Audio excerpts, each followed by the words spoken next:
Boa noite a todos. Eu estava olhando o nosso irmão fazendo a abertura, os comentários e na oração. E o que nós vamos ler hoje também está assim relacionado ao que eu já vou adiantar, né? Nós somos gratos pelos benefícios que nós recebemos. É justo, mas eu lembro de um dia que os discípulos apanharam a noite inteira e eles eram gratos também pela surra que tinha levado. Agora, com isso também não sai arrumando encrenca por aí não, né? Era por uma boa causa, né? Era apanhando pelo nome de Cristo. E muitas vezes nós nem pensamos nessa possibilidade aí. Já passei para o nosso irmão. Hoje nós vamos tratar da expectativa, né? O que o Senhor espera da igreja. Então, nós vamos ler aqui alguns textos e meditar um pouco. E é certo que o Senhor falará aos nossos corações. Primeiramente, nós vamos fazer a leitura em Amós, capítulo 5, e versículo 21 até o versículo 24. Amós, capítulo 5, versículo 21 até o versículo 24.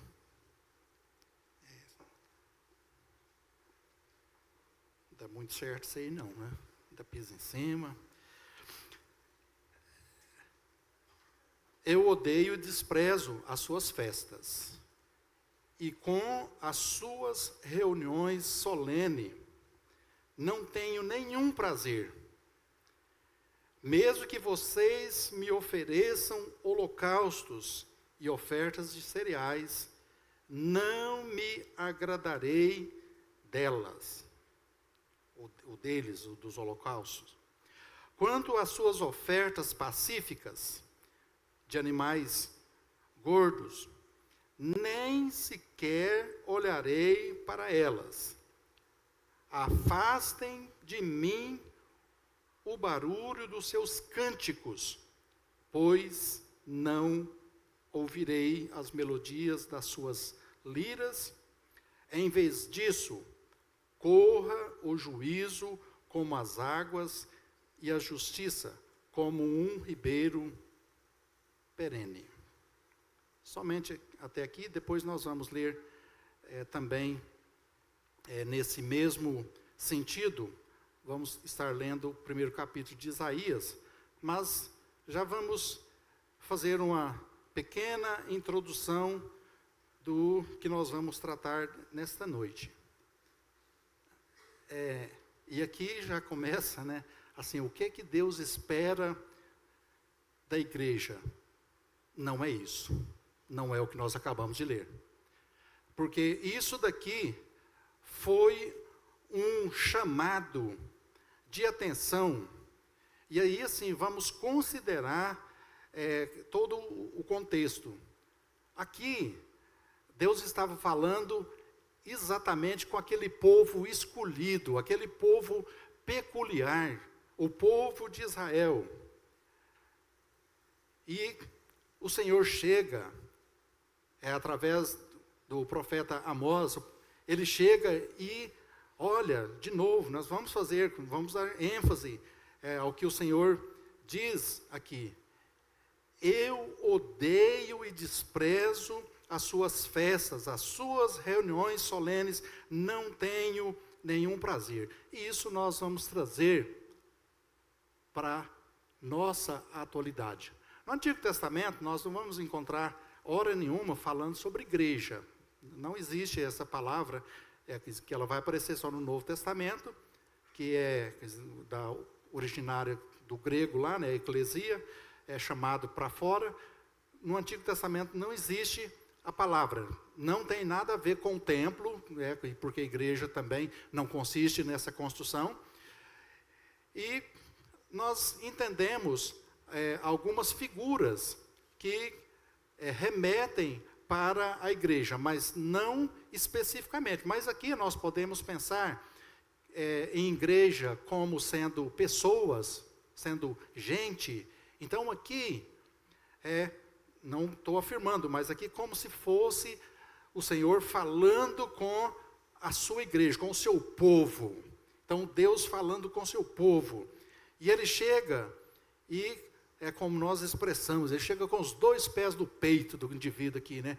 E fala, eu desprezo por completo as suas festas. Está vendo essa reunião que eu não quero isso daí. Agora, interessante nós pensarmos que isso aí vai um pouco contra o que tenho visto, vários estudos, e é necessário que se faça mesmo, daquela teoria da prosperidade, né? Deus bondoso e tal, mas não é bem assim. Deus, Ele é bondoso, ponto final, mas Deus, Ele é justo, e a sua justiça, ela vai ser exercida. Eu acreditando ou não, ou eu querendo ou não, ela vai ser exercida. Então, nesse momento aqui, o Senhor chega para o seu povo e diz, eu desprezo as suas festas, eu detesto, estou odiando as reuniões solenes, o que vocês estão me ofertando aqui, eu não agrado, quanto o que vocês trazem aqui, eu nem quero olhar, porque a forma que está chegando para mim aqui é desprezível, não é isso que eu esperava de vocês. E ele continua dizendo, né? E aí nós cantamos bonito e esforçamos para cantar bonito aí. E ele diz, e aquele povo naquela época então tinha lá os cantores, tinha os músicos, né, que se esmeravam para apresentar o melhor. E ele diz, olha, o que vocês estão cantando aí, a melodia dos instrumentos de vocês aí, estão me provocando o meu ouvido. Não quero da forma que vocês estão fazendo. Isaías, no capítulo 1 também, nós encontramos Deus, agora dizendo, através do profeta Isaías, para o mesmo povo, para o povo de Deus, dizendo assim, primeiramente, ele diz a situação do povo. Então, no primeiro capítulo, versículo 1, está dizendo assim, por que vocês insistem em ser castigados? Por quê? Porque continuam em rebeldia. E aí ele dá a característica daquele povo. Ele diz aqui, toda a cabeça está doente, e todo o coração está enfermo. Desde a planta do pé até o alto da cabeça não há nada são, a não ser feridas, contusões e chagas abertas, umas e outras que não foram limpas, nem atadas, nem tratadas com azeite. Não sei como que está lá, é a mesma versão. Mas existe uma outra versão que fala assim, que são como furúnculos que não foram exprimidos. Então, essa é a expressão utilizada. Então, assim, você pensa, eu vou dizer aqui, de repente alguém fala, não, nunca tive isso, né? Porque na nossa época existia muito essa questão do furúnculo, né? Dava aquela protuberância na pele e aquilo ficava latejando, não sei se também estou falando com palavra que vocês conhecem, né? Que de repente nem não conhece isso aí, e dá vontade de morder, principalmente onde está ali, né? E aí a gente tem que fazer o quê? O povo de primeiro, aquele canivete cheio de fumo que o pessoal fazia, né? E vinha, fazia uma incisão ali, cortava e exprimia. Para curar.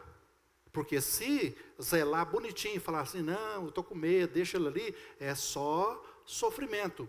E Isaías, ele está dizendo que é o que Deus olha para o seu povo, e ele sente, fala, vocês estão semelhante a isso daí, é coisa que está latejando, não foi curado. E aí depois também, no versículo 11, do mesmo capítulo, ele ainda diz aqui, o Senhor diz, de que me servem as multidões dos sacrifícios que vocês me oferecem? Estou farto dos holocaustos de carneiros e da gordura de animais cevados. Não me agrado do sangue de novilhos, nem de cordeiros, nem de bodes. E versículo 12 diz, quando comparecem diante de mim, quem requereu isso de vocês para pisotear ou para ficar correndo aí nos meus átrios? Não me tragam mais ofertas vãs. O incenso é para mim abominação, e também as festas de lua nova e os sábados e as convocações de assembleia. Não posso suportar a iniquidade associada à reunião solene. Por que eu trouxe esses dois textos aqui? Porque nós temos que pensar que esse mesmo povo, o povo de Deus aqui, um povo que, vamos pensar, aquele povo que foi escravo lá no Egito, aquele povo que sofreu, aquele povo que um dia o Senhor resgatou, como diz na própria palavra, com a sua mão forte, é esse povo. E assim, de vez em quando a gente se depara com alguma situação que nós pensamos, que é um pouco assim de um desdém da parte de Deus, né? Porque ele diz, quem que pediu isso? Mas foi ele mesmo que pediu, não foi? Ele havia pedido isso. Então, mas ele pergunta para o povo, quem pediu? Agora, nós também havemos de pensar, de repente foi com outra qualidade. Ele pediu aquilo, mas não foi com a qualidade com a qual está sendo apresentado. Então, trazendo isso para a nossa vida como igreja, porque isso aqui estava relacionado ao povo de Israel no passado. Será que chegará, ou será que não chegou esse momento de Deus chegar numa comunidade como essa e nos reprovar?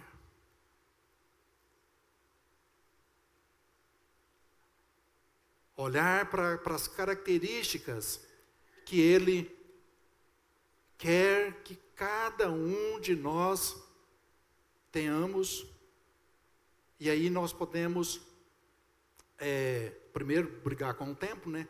Mas podemos pensar na própria nomenclatura.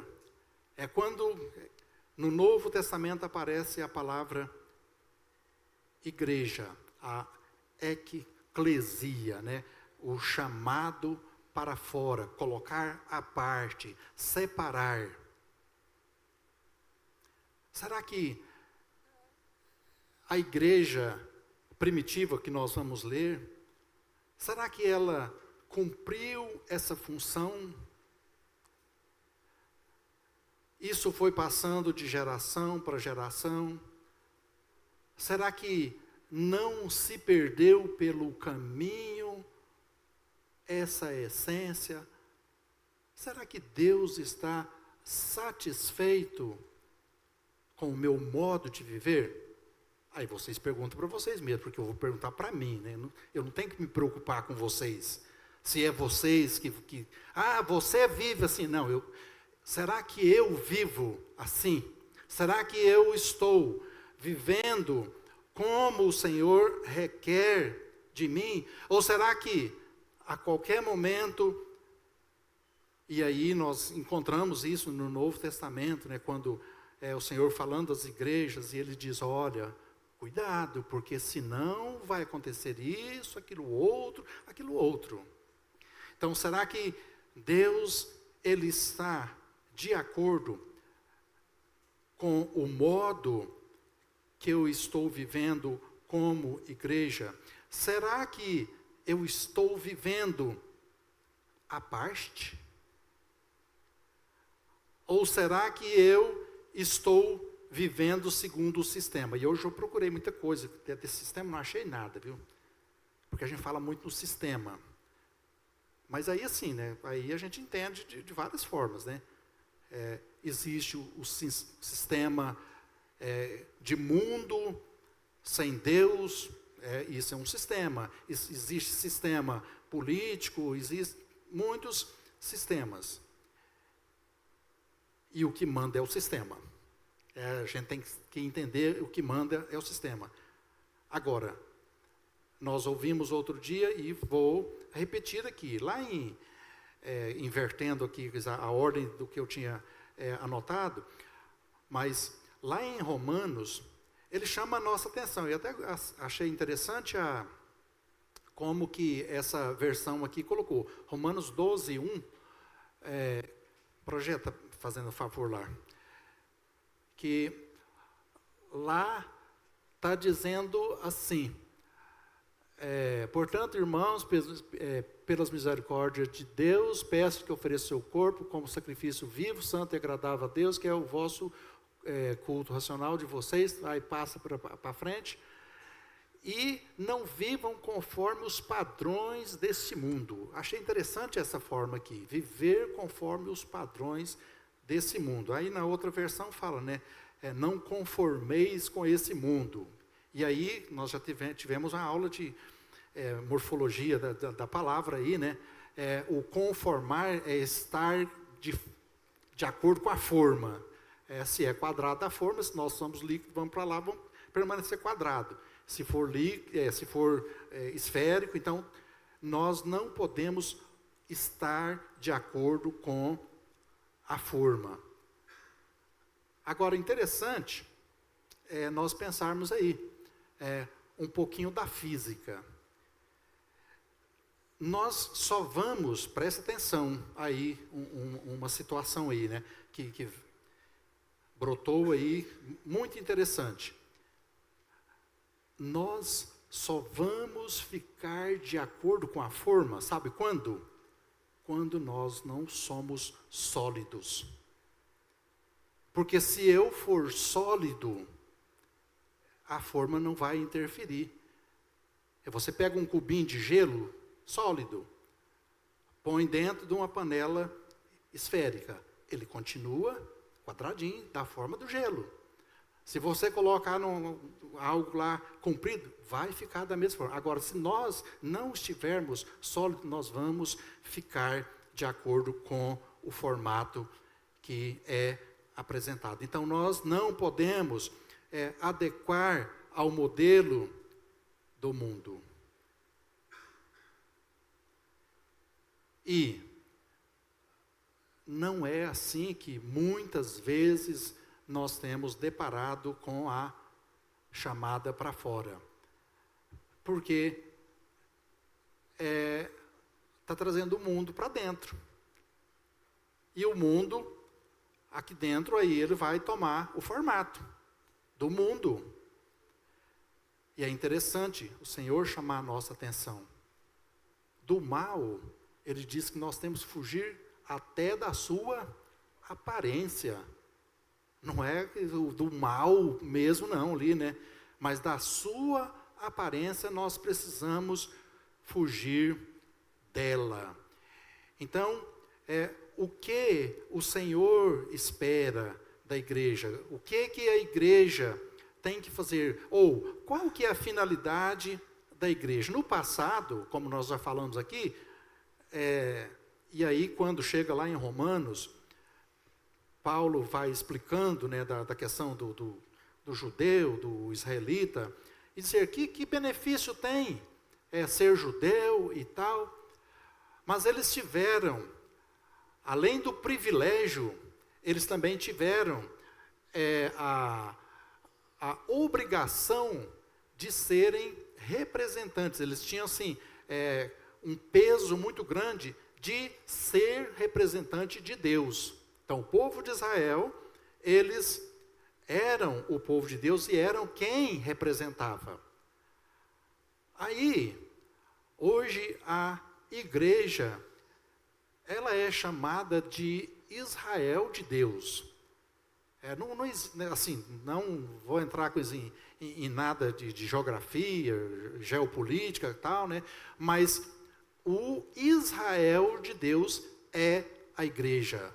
E ele diz, não há grego, não há cítara, não há bárbaro, todos, não há acepção de pessoa, todos são alcançados pelo o Evangelho. Então, hoje, o papel da igreja, qual que é o papel da igreja? É a nossa identificação. Nós precisamos de nos identificar como igreja. Não é qualquer ajuntamento. E aí, muitos de nós já ouvimos, né, das pessoas dizer, olha, vamos lá, numa coisa que é muito comum. Vamos lá comemorar o Natal. O que é o Natal? O nascimento de Cristo. Sequer mencionam uma palavra no Natal a respeito de Cristo em determinados ambientes. É estranho ir num aniversário sem que o aniversariante esteja presente. Assim, eu, pelo menos, nunca fui em nenhum aniversário desses moldes. Mas é uma realidade. De repente, você tem uma oportunidade como essa daqui, e evangelho que é bom mesmo não é pregado. Né, Juninho?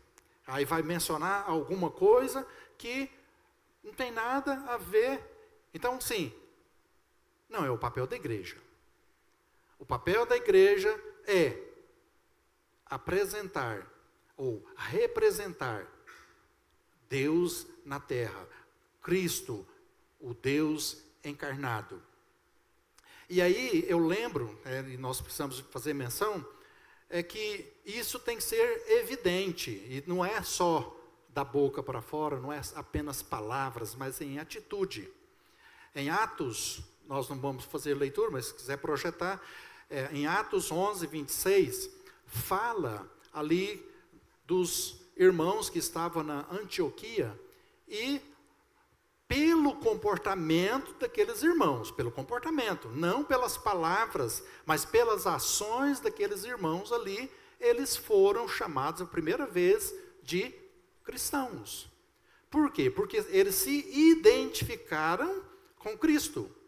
Então, lá em Antioquia, então, no princípio ali, aqueles irmãos, chamado igreja, eles puderam, então, receber esse título tão importante, esse título de identificação, e dizer, olha, ali está um cristão, ali está alguém que tem as marcas de Cristo, ali tem alguém que zela pelo nome de Cristo. E, por incrível que pareça, muitas vezes nós falamos mal de Pedro, né? Ele dava os motivos mesmo, né? Mas mesmo na sua imperfeição, mesmo num momento de falha de Pedro, nós ainda tiramos lição da vida dele. Lembra que o Senhor disse para ele, olha, você vai me negar hoje, você está dizendo aí tanta besteira aí, então para com isso, que eu sei o seu coração e você vai me negar. E ele falou que não, que tal, né? Mas quando chegou ali, e alguém chegou para ele e falou, você é um deles. Não, não sou.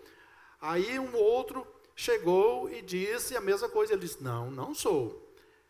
E chegou um que me chama muita atenção, em Mateus 26 e 73, que ele diz assim, você é um dos dele, porque a sua conversa, o seu modo de falar, te denuncia.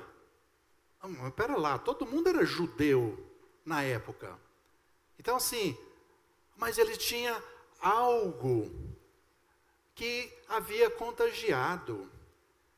Diz uma história que um cego estava num determinado lugar, e alguém andou pelo jardim e retornou para dentro de casa.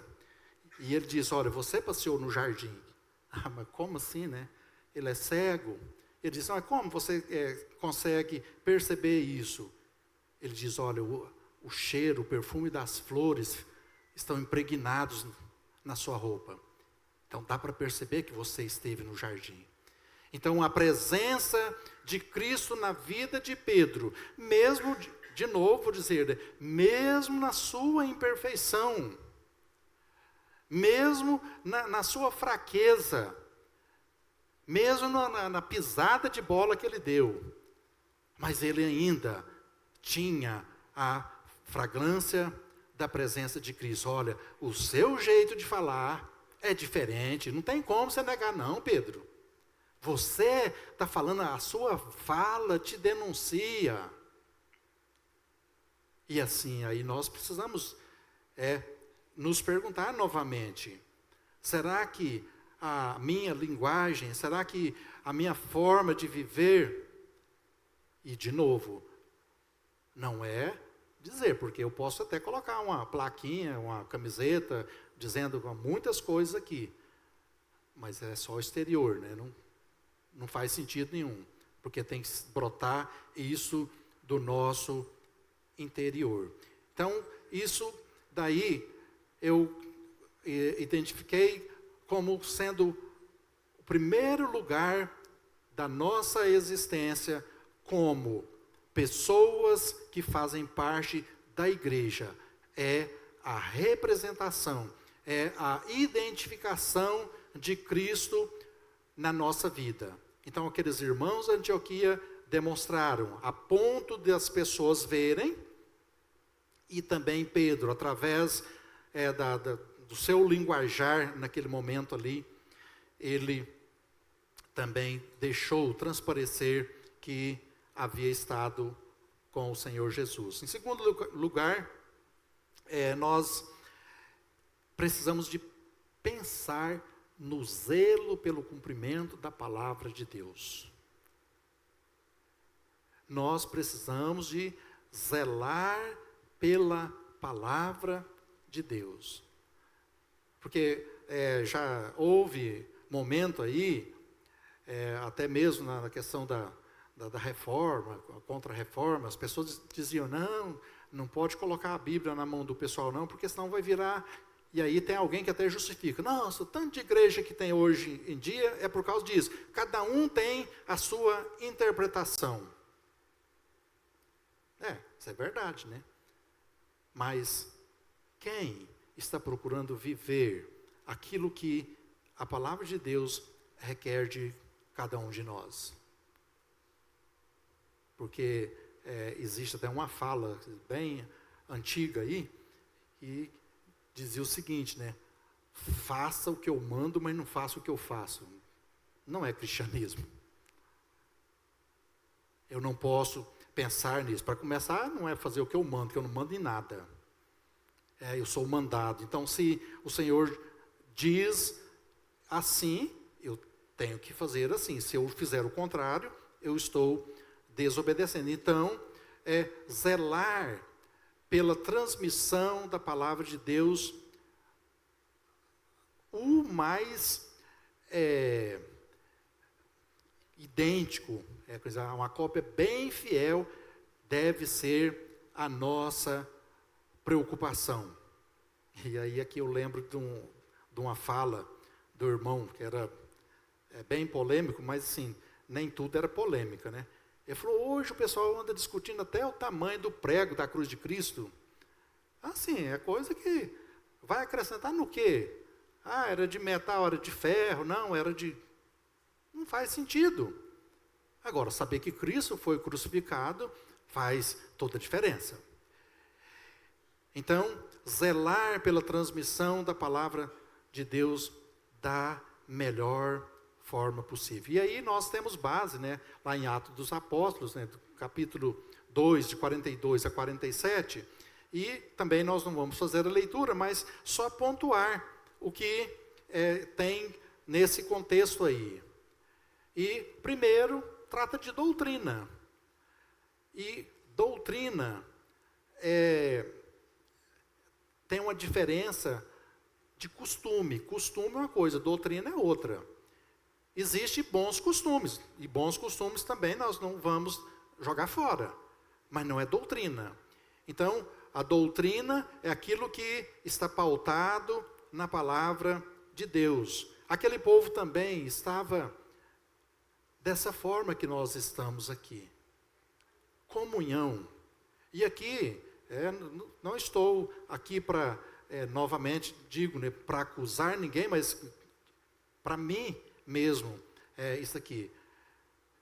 Não resolve a gente acusar, mas você não está reunindo e tal. Cada um sabe de si. E também nós temos que pensar na qualidade.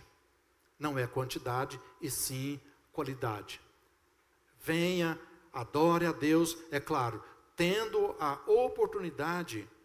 E aí entra a questão que a própria Bíblia diz, né? Cordão de 3 pontas é mais difícil de se quebrar. A brasa que está lá no braseiro, ela vai demorar um tempo a mais para apagar. Então, aquele povo estava ali, zelando pela doutrina, tendo comunhão, louvando a Deus. E existe um quê ali, que diz que eles, vai no versículo 46 ou 7, aí, 6, isso mesmo, dizendo ali, olha, diariamente perseveravam unânimes no templo, partiam o pão de casa em casa e tomavam as suas refeições com alegria e singeleza de coração. E aqui, né, nós precisamos pensar, né, na forma humilde, simples de ser, não é nada sofisticado. E hoje com as mídias da vida aí, nós vemos muita coisa. Eu estava vendo os nossos irmãos lá na África, os irmãos reunidos lá na África, o pequenininho lá, na N, alguém já teve a oportunidade de ver como que funciona lá? Às vezes eu escuto eles falar assim, nós sentados nesses bancos duros aqui, né? E lá nem banco tem, né? Não tem essa estrutura toda aí. E pensa numa alegria que aquele povo tem ali. Então a gente também vai voltar para... Não estou falando isso não.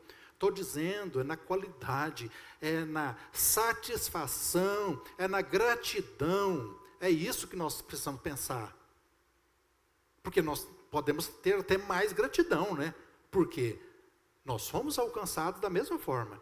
E ainda desfrutamos de muitas coisas que outras pessoas não desfrutam. Então, há motivo de sobra para nós vivermos os padrões que o Senhor exige de nós. Ainda, pelo o cumprimento da palavra, pelo zelo da doutrina, nós encontramos em 2 Timóteo, capítulo 3, versículo 10 ao 17, também Paulo orientando para Timóteo, e dizendo, 2 Timóteo 3 e 10. Isso, então está dizendo aqui, mas vocês têm seguido de perto o meu ensino, a minha conduta e o meu propósito, a minha fé, a minha paciência, o meu amor e a minha perseverança. As minhas perseguições, e aquilo que nós falamos, né?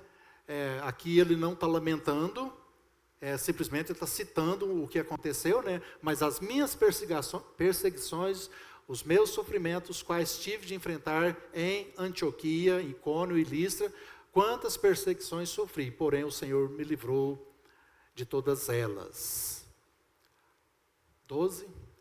Na verdade, todos os que querem viver piedosamente em Cristo serão perseguidos. Então, isso daqui dizendo da condição que nós podemos passar. Nós podemos passar.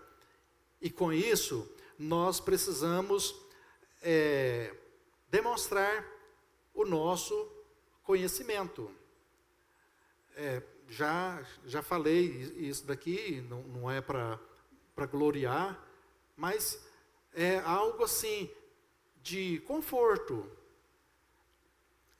O dia que o meu pai faleceu, quando eu fiquei sabendo da notícia, eu estava dormindo, porque eu tinha passado a noite com ele lá no hospital, e quando a minha irmã ligou dizendo que ele tinha falecido, me lembro que eu estava junto com o Felipe, eu ajoelhei e agradeci a Deus.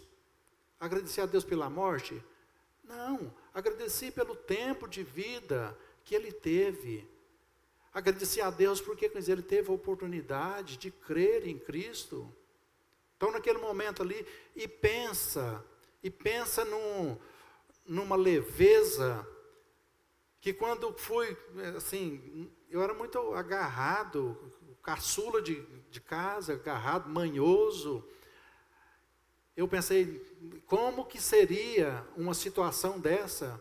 Quando sepultou o corpo do meu pai, sepultou foi o corpo do meu pai, porque o meu pai não estava mais lá.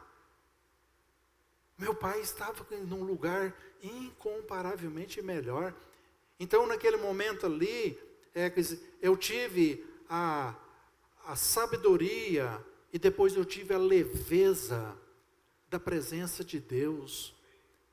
Então, isso é muito gratificante e é isso que nós precisamos estar atentos, ligados a isso, buscando servir a Deus. E por último, eu disse, vamos lá, primeiro nós precisamos nos identificar com Cristo, depois o zelo pelo cumprimento da palavra, e por último, terceiro lugar e último lugar, que não significa que eu fiz o estudo por completo de tudo, mas refutar e combater as heresias, mostrando a diferença. Precisamos de ser diferentes das pessoas, porque nós temos o padrão está aqui. Então nós não temos que ser diferente da Bíblia, nós temos que ser diferente daqueles que usam a Bíblia com outras finalidades. Então essas pessoas, não é que precisamos de estar debatendo com essas pessoas, mas através do nosso exemplo, mostrar que nós somos diferentes, que nós conhecemos a palavra de Deus e que somos, como o próprio Senhor disse, várias coisas a respeito da igreja, e ele diz, foi, vós sois o sal, vós sois a luz, vós sois os astros, e assim por diante. Então, tudo isso o Senhor dizendo daquilo que deveríamos ser e precisamos ser, se nós realmente quisermos viver segundo o padrão, segundo aquilo que o Senhor requer de cada um de nós. E para encerrar, já um tempo, me chama a atenção uma igreja, e eu sei pouca coisa dessa igreja, mas só pelo nome da igreja já me chama a atenção, Filadélfia. Filadélfia, os estudiosos aí, o que significa Filadélfia? Vai lá no grego. Isso, filia, que significa amizade e amor. E Delfos significa irmãos. Então, os amados irmãos. Gente, isso é um peso muito bom para a gente conduzir na nossa vida. Você vai onde? Vai em Santa Vitória? Não, vou em Filadélfia, de Minas Gerais. Onde os irmãos são amorosos. São irmãos que doam. irmãos que vivem realmente a palavra. Então, dizer sobre Filadélfia, aí depois, olhando lá em Apocalipse, né, nós vamos perceber que apenas Esmirna e Filadélfia que não teve nenhuma repreensão. Então, fazendo jus do nome que eles tinham. Que sejamos como os irmãos de Filadélfia. Porque bereanos nós já somos. Porque nós olhamos pela palavra e sabemos se isso é verdadeiro. Mas precisamos ser como os irmãos de Filadélfia. Ser irmãos amorosos. E isso vai contagiar as pessoas. Porque aí, combatendo as heresias, não vamos ser como algumas igrejas, ou até mesmo muitas igrejas que estão sugando as ovelhas, estão comendo a carne das ovelhas, mas que sejamos o inverso, de mostrar que o bom pastor, ele deu a vida pelas ovelhas. E nós que somos representantes desse pastor, que possamos cumprir na nossa vida, até o dia que ele permitir, que nós possamos testemunhar e mostrar o que realmente é a igreja e o que nós devemos ser como membros integrantes dessa igreja. Que o Senhor nos abençoe. Amém.